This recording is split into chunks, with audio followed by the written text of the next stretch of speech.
والإنس إن استطعتم أن تنفذوا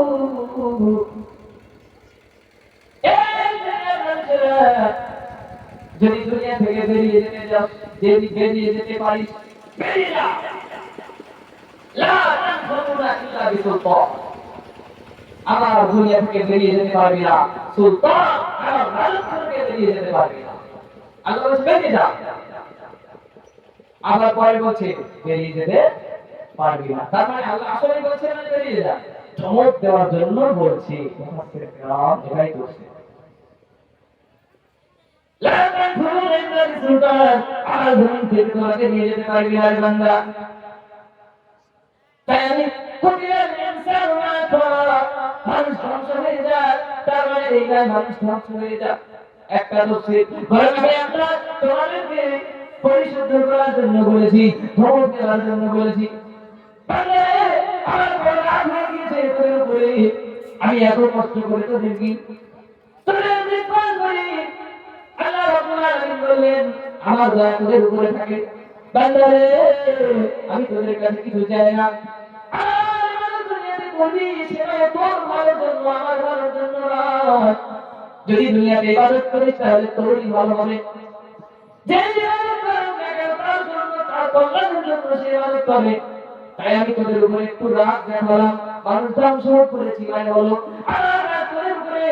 তাই তোরা যদি একবার আমার কাছে এসে বলি রব্বুল আলামিন আপনার রাগের কারণ পেয়ে গেছি আল্লাহ গো, শয়তানের ওয়াসওয়াসায় পড়েছি, নামাজকে ছেড়ে দিয়েছি, সুদকে আঁকড়ে ধরেছি, রোজাকে ছেড়ে দিয়েছি, ব্যবসা বাণিজ্য এমনি করে চাষবাস করা নাই। আমি আল্লাহ আমি বান্দা তোমার তোমার ইবাদত থেকে দূরে সরে গিয়েছিলাম। আল্লাহ গো তোমার কাছে ফিরে এসে আমাকে তুমি ক্ষমা করে দাও।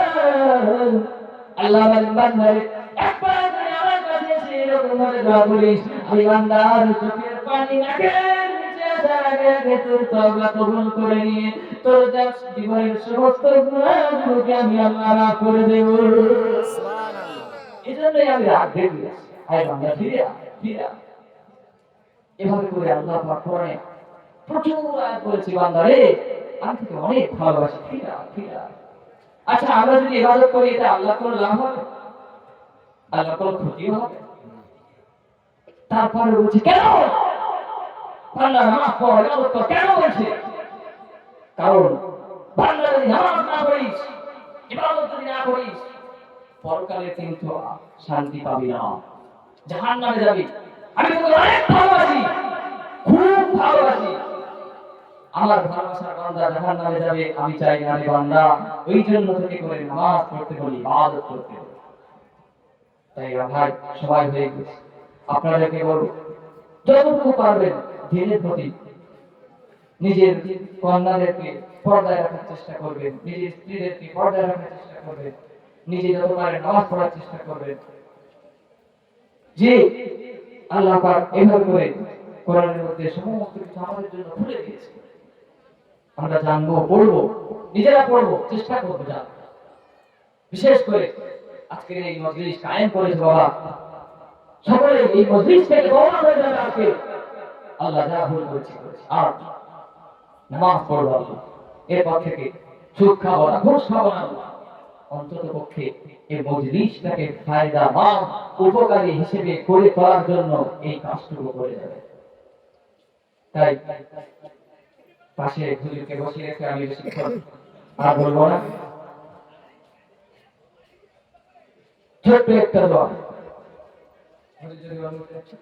5 মিনিট ছোট্ট একটু দোয়া করে নিয়ে আমি চলে যাবো। অনেক দূর থেকে সেই কাল রাত থেকে ঘুমে আমি মাদ্রাসায় এখনো পর্যন্ত পড়ছি। আপনারা জানেন এখানে 2 বছর আমি পড়াচ্ছি, বর্তমানে পড়ি, এই বছর পড়েছি, হাফেজ শেষ করেছি, মাওলানা শেষ করেছি, এবছর তাফসীর পড়ছি, কোরআনের ওয়াজ শুধুমাত্র তাফসীর নিয়ে পড়ছি। আপনারা দোয়া করবেন আমার জন্য। অনেক দূর থেকে এসেছি, শরীর অনেক ক্লান্ত, এই জন্য এসেছি শুধুমাত্র আপনাদের মহাব্বতে ছোট্ট দোয়া করবো। সকলে একটু দরুদ শরীফ মন থেকে পড়েন। আল্লাহুম্মা সাল্লি আলা সাইয়্যিদিনা মাওলানা মুহাম্মদ ওয়া আলা আলি সাইয়্যিদিনা سيدنا مولانا محمد اللهم آمين ربنا ظلمنا أنفسنا وإن لم تغفر لنا وترحمنا لنكونن من الخاسرين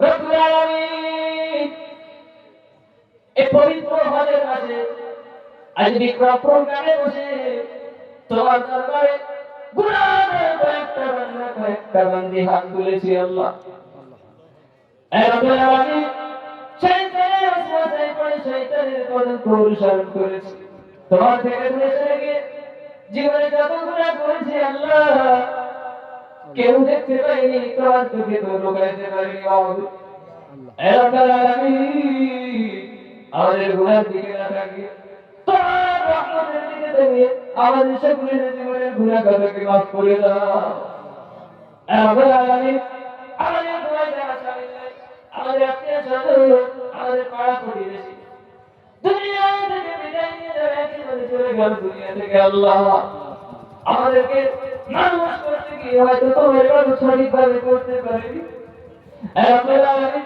যাদের জমির কারণে আমরা জমিদার হয়েছি যাদের বাড়ির কারণে বাড়িওয়ালা হয়েছি আল্লাহ ওই সমস্ত পূর্ববর্তী মানুষ যারা কবরে চলে গিয়েছে তাদের কবরকে বিদাত তাদের বাড়িটা করে দাও কাজ করার আমি গুনাহগার কিছু আলোচনা করেছি রব্বুল আলামিন কথার মধ্যে জীবনের দিয়ে ক্ষমা করে দাও আল্লাহকে খাস করে এই কথার মাধ্যমে তোমার বান্দাদের অন্তরে তুমি আসর তৈরি করে দাও আল্লাহ আমাদের সকলকে দিনের সঠিক দায়িত্ব নসিব করে দাও রব্বুল আলামিন দিনের প্রতি মনোনিবেশ করিয়ে দাও দিনের কাজ করতে যেন মজা লাগে সেই অন্তর আমাদের দাও আমাদের সন্তান সন্ততিদের দিয়ে সুশিক্ষায় শিক্ষিত করে দাও আল্লাহ আজকে বিক্রম প্রোগ্রামটা শুনতে তারা অনেক টাকা খরচা করে আল্লাহ কোরআনের মজলিস কায়েম করেছে আল্লাহ তাদের মজলিসের সমস্ত রকম খরচা বাড়ি যারা দিয়েছে সকলের দানকে কবুল করে নাও আল্লাহ মজলিসকে কবুল করে কিয়ামতের দিন মুসিবতের সময় এই মজলিস আমাদের সকলের জন্য নাজাতের ওসিলা করে দিও আল্লাহ রব্বুল আলামিন পরিশেষে তোমার কাছে দোয়া চাই মরণের সময় আমাদের সকলের কালিমা নসিব করে দিও আল্লাহ আল্লাহ দুনিয়া থেকে বিদায় নেওয়া পড়বে আমাদের সকলকে পরিপূর্ণ কালের মুমিন করে মৃত্যু দিও আল্লাহ আল্লাহ দুনিয়াতে যতদিন থাকবে তোমার ইবাদত করার আল্লাহ অনেক গুনাহ করেছি শয়তানের ওয়াসওয়াসায় পড়ে আল্লাহ গো আমাদের ক্ষমা করে দাও আল্লাহ তুমি ছাড়া আমাদের কেউ নাই আল্লাহ তুমি ক্ষমা করে দাও এই দর্শনকে কবুল করে নাও আল্লাহ আমার কমিটি ভাইরা তারা অনেক কষ্ট করেছে তাদের মেহনতকে কবুল করে নাও যারা দান করেছে মারা মায়ের বোনেরা যারা যেভাবে সহযোগিতা করেছে শ্রম দিয়ে অর্থ দিয়ে জায়গা দিয়ে যে যেভাবে আল্লাহ এই মাহফিলের পিছনে কাজ করেছে আল্লাহ সকলের জাযা তুমি কিয়ামতের দিন নসিব করে দিও আল্লাহ এই ছোট্ট লোকে তোমার হাবিবের কদমের সিরা কবুল করে নাও কবুল করে নাও কবুল ربنا تقبل منا إنك أنت السميع العليم وتب علينا إنك أنت التواب الرحيم تقبل دعاءنا وحاجتنا وكل أعمال الصالحات بوسيلة حبيبك النبي صلى الله عليه وسلم وببركة هذه الكلمة الطيبة لا إله إلا الله لا إله إلا الله لا إله إلا الله محمد رسول الله السلام عليكم